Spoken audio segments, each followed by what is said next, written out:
Selamat pagi dan salam sejahtera untuk kita semua.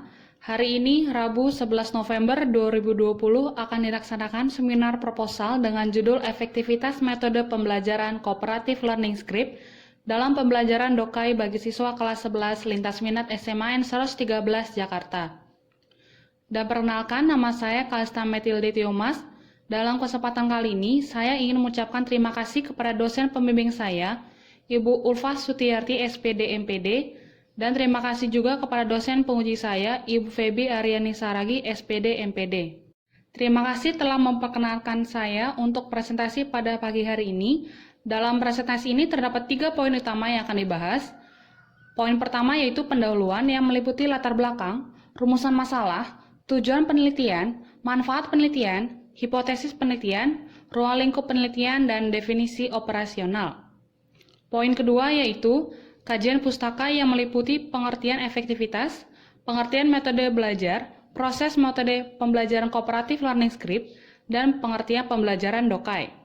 Dan poin ketiga yaitu metode penelitian yang meliputi jenis penelitian, desain penelitian, populasi dan sampel, teknik pengumpulan data, instrumen penelitian, teknik analisis data, validitas dan reliabilitas instrumen. Baik, kita melangkah ke bagian yang pertama, bagian pendahuluan di latar belakang. Latar belakang yang pertama yaitu keterampilan bahasa. Keterampilan bahasa yang harus dimiliki oleh pembelajar bahasa ada 4, yaitu keterampilan menyimak, listening skills, berbicara, speaking skills, membaca, reading skills, dan menulis, writing skills.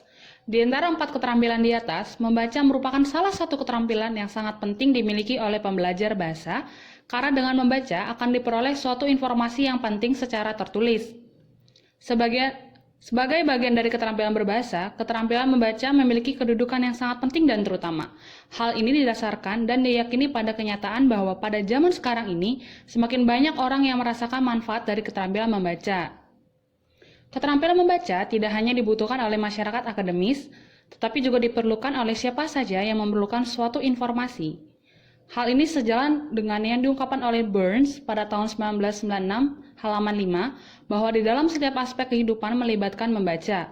Misalnya untuk membaca rambu-rambu lalu lintas, buku, majalah, iklan, surat kabar, dan lain-lain.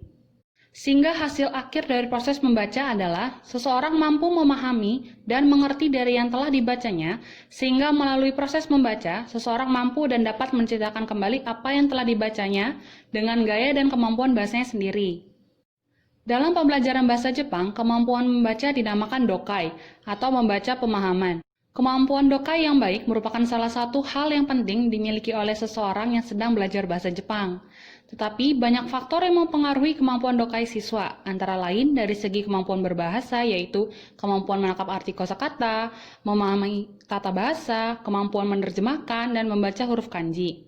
Selain itu, beberapa faktor lain yang mempengaruhi kemampuan dokai siswa, yaitu kurang minatnya membaca dan metode pembelajarannya.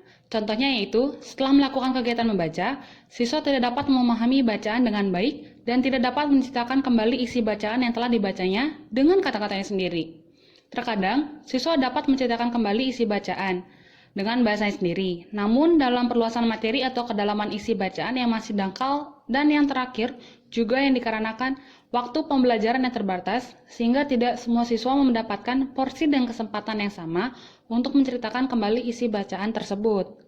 Sehingga diperlukannya pengajar kreatif dan inovatif yang dapat membuat pembelajaran menjadi lebih menarik dan disukai oleh peserta didik. Kemudian, suasana kelas juga perlu direncanakan dan dibangun sedemikian rupa dengan menggunakan metode pembelajaran yang tepat agar siswa mampu memperoleh kesempatan untuk berinteraksi satu sama lain sehingga dapat diperoleh prestasi belajar yang optimal. Terdapat banyak model metode atau teknik pengajaran yang dapat menciptakan suasana dan kondisi kelas menjadi interaktif dalam kegiatan belajar mengajar di kelas. Di antaranya, cooperative learning script, role play, contextual learning, dan lain-lain. Menurut Sudrajat, tahun 2002, halaman 2, cooperative learning script adalah suatu bentuk model pembelajaran di mana peserta didik bekerja sama dengan cara berpasangan dan bergantian secara lisan mengikhtiarkan bagian-bagian dari materi yang dipelajari. Dengan melihat beberapa celah kekurangan tersebut, diperlukan adanya suatu perlakuan berupa tindakan secara terencana dan sistematik untuk memecahkan masalah tersebut. Dalam hal ini, peneliti akan mencoba menerapkan model metode pembelajaran kooperatif learning script untuk meningkatkan kemampuan siswa dalam memahami bacaan bahasa Jepang tingkat dasar melalui pembelajaran Dokai Shokyu Kohan. Rumusan masalah penelitian ini yaitu bagaimana efektivitas metode pembelajaran kooperatif learning script dalam pembelajaran Dokai bagi siswa kelas 11 lintas minat SMA N 113 Jakarta. Tujuan masalah dalam penelitian ini adalah untuk mengetahui efektivitas metode pembelajaran kooperatif learning script dalam pembelajaran Dokai bagi siswa kelas 11 lintas minat SMA N 113 Jakarta. Selanjutnya, manfaat penelitian. Terdapat dua jenis manfaat penelitian, yaitu secara teoritis dan praktis. Untuk manfaat secara teoritis, penelitian ini dapat memberikan tambahan informasi baru dalam dunia pendidikan terhadap pengembangan keterampilan Dokai, khususnya dengan menggunakan metode pembelajaran kooperatif learning script.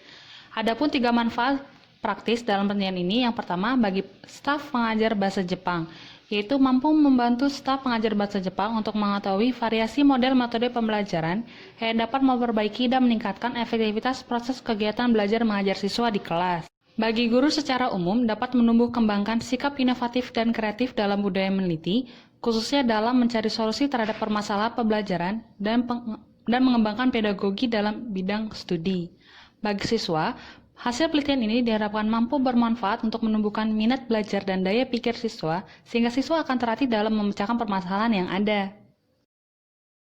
Hipotesis penelitian ini adalah ada atau tidaknya pengaruh terhadap penerapan metode pembelajaran kooperatif learning script dalam pembelajaran Dokai bagi siswa kelas 11 lintas minat SMA N 113 Jakarta.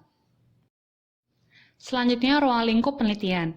Ruang lingkup penelitian ini hanya fokus terhadap bagaimana efektivitas metode pembelajaran kooperatif learning script dalam pembelajaran Dokai, sehingga hanya mengkaji penerapan metode pembelajaran menggunakan metode pembelajaran kooperatif learning script dengan menggunakan subjek penelitian siswa kelas 11 lintas minat SMA N 113 Jakarta.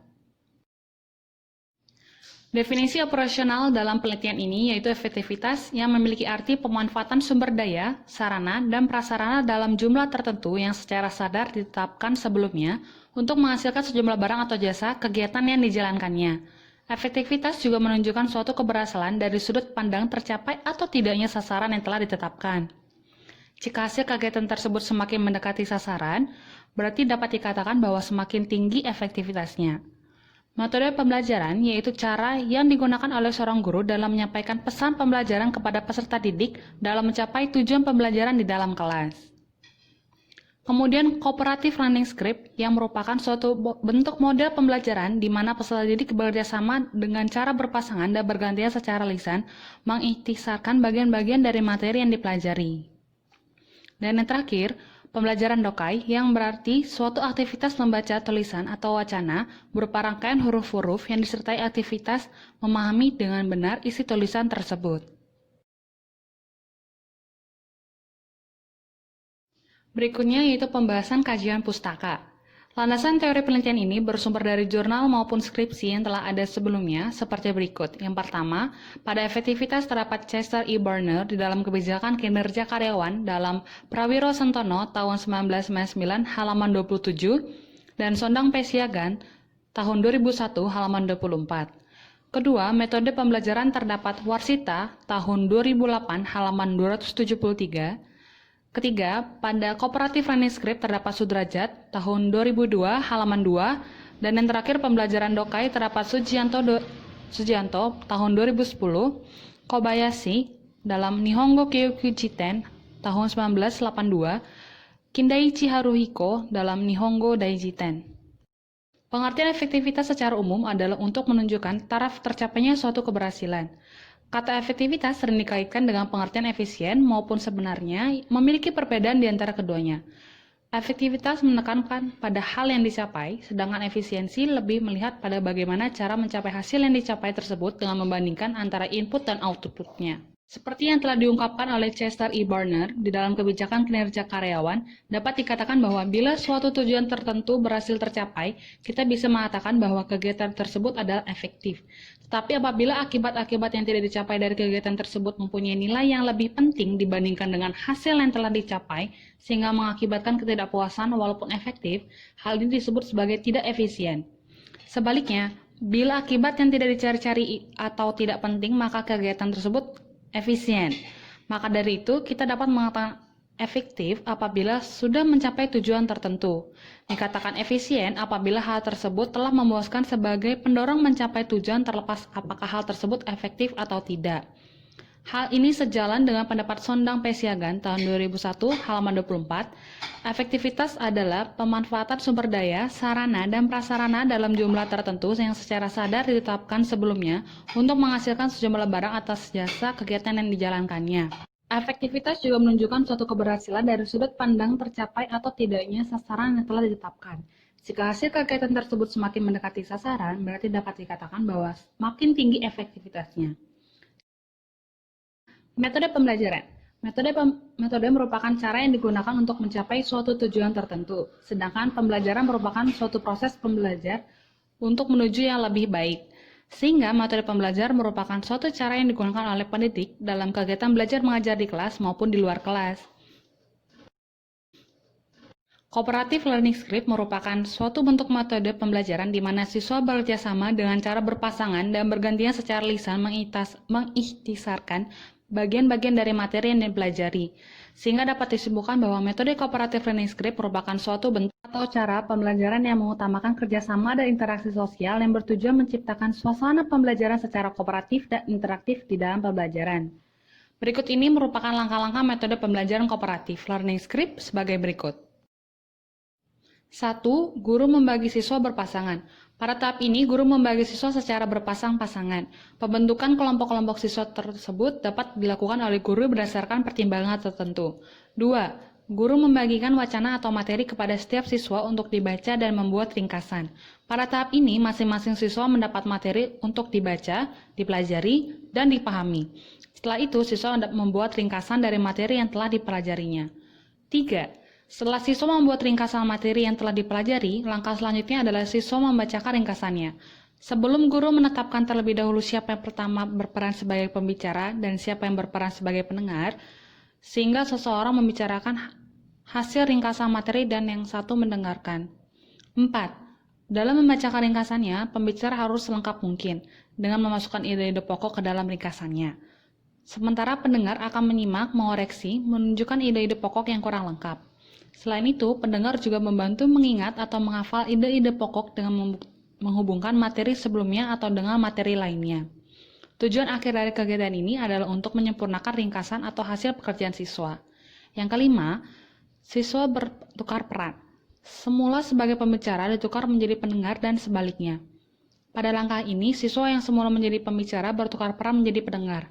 Begitu juga siswa yang berperan sebagai pendengar bertukar peran menjadi pembicara. Setelah itu, baik pembicara maupun pendengar melakukan kegiatan seperti yang telah diuraikan pada kegiatan nomor 4. Setelah seluruh kegiatan siswa yang melakukan diskusi secara berpasang-pasangan selesai, guru bersama siswa menyimpulkan materi pelajaran dan kegiatan pembelajaran yang telah berlangsung. 7. Langkah terakhir adalah penutup. Pada kegiatan ini, guru menutup pelajaran setelah mengulas secara singkat dan padat materi yang baru dibahas. Dan yang terakhir, pembelajaran dokai. Dokai merujuk pada suatu aktivitas membaca tulisan atau wacana berupa rangkaian huruf-huruf yang disertai aktivitas memahami dengan benar isi tulisan tersebut. Berdasarkan beberapa pendapat para ahli mengenai pengertian dokai di atas, dapat disimpulkan bahwa pembelajaran dokai merupakan kegiatan membaca teks, kalimat, atau wacana yang disertai dengan memahami isi yang terdapat di dalamnya dengan menerapkan metode-metode tertentu.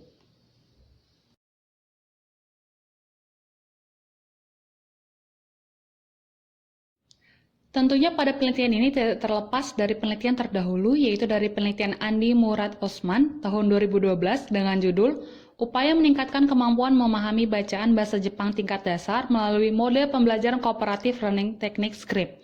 Terdapat pula perbedaan dan persamaan dalam penelitian ini. Persamaannya yaitu sama-sama menganalisis dan mengobservasi keefektivitasan model metode pembelajaran Cooperative Learning Script kepada peserta didik yang sedang belajar bahasa Jepang. Sedangkan perbedaannya adalah di dalam penelitian Andi Murad Osman, ia menggunakan dasar penelitian kualitatif dengan menggunakan jenis penelitian tindakan kelas dalam pengujian efektivitas metode Cooperative Learning Script. Pembahasan berikutnya yaitu metode penelitian. Metode penelitian yang digunakan dalam penelitian ini adalah metode penelitian kuantitatif yang merupakan salah satu jenis penelitian yang sistematis, terencana, dan terstruktur dengan jelas sejak awal sampai dengan pembuatan desain penelitiannya. Desain penelitian dalam penelitian ini dengan menggunakan desain penelitian survei yang memiliki arti suatu penelitian yang dilakukan dengan menggunakan angket atau kuesioner sebagai alat penelitian yang dilakukan pada populasi besar maupun kecil. Tetapi data yang dipelajari adalah data yang berasal dari sampel yang diambil dari populasi tersebut, sehingga ditemukannya kejadian yang relatif, distribusi, dan hubungan antar variabel baik secara sosiologis maupun psikologis. Selanjutnya yaitu populasi dan sampel. Yang menjadi populasi dalam penelitian ini adalah siswa kelas 11 lintas minat SMA N113 Jakarta.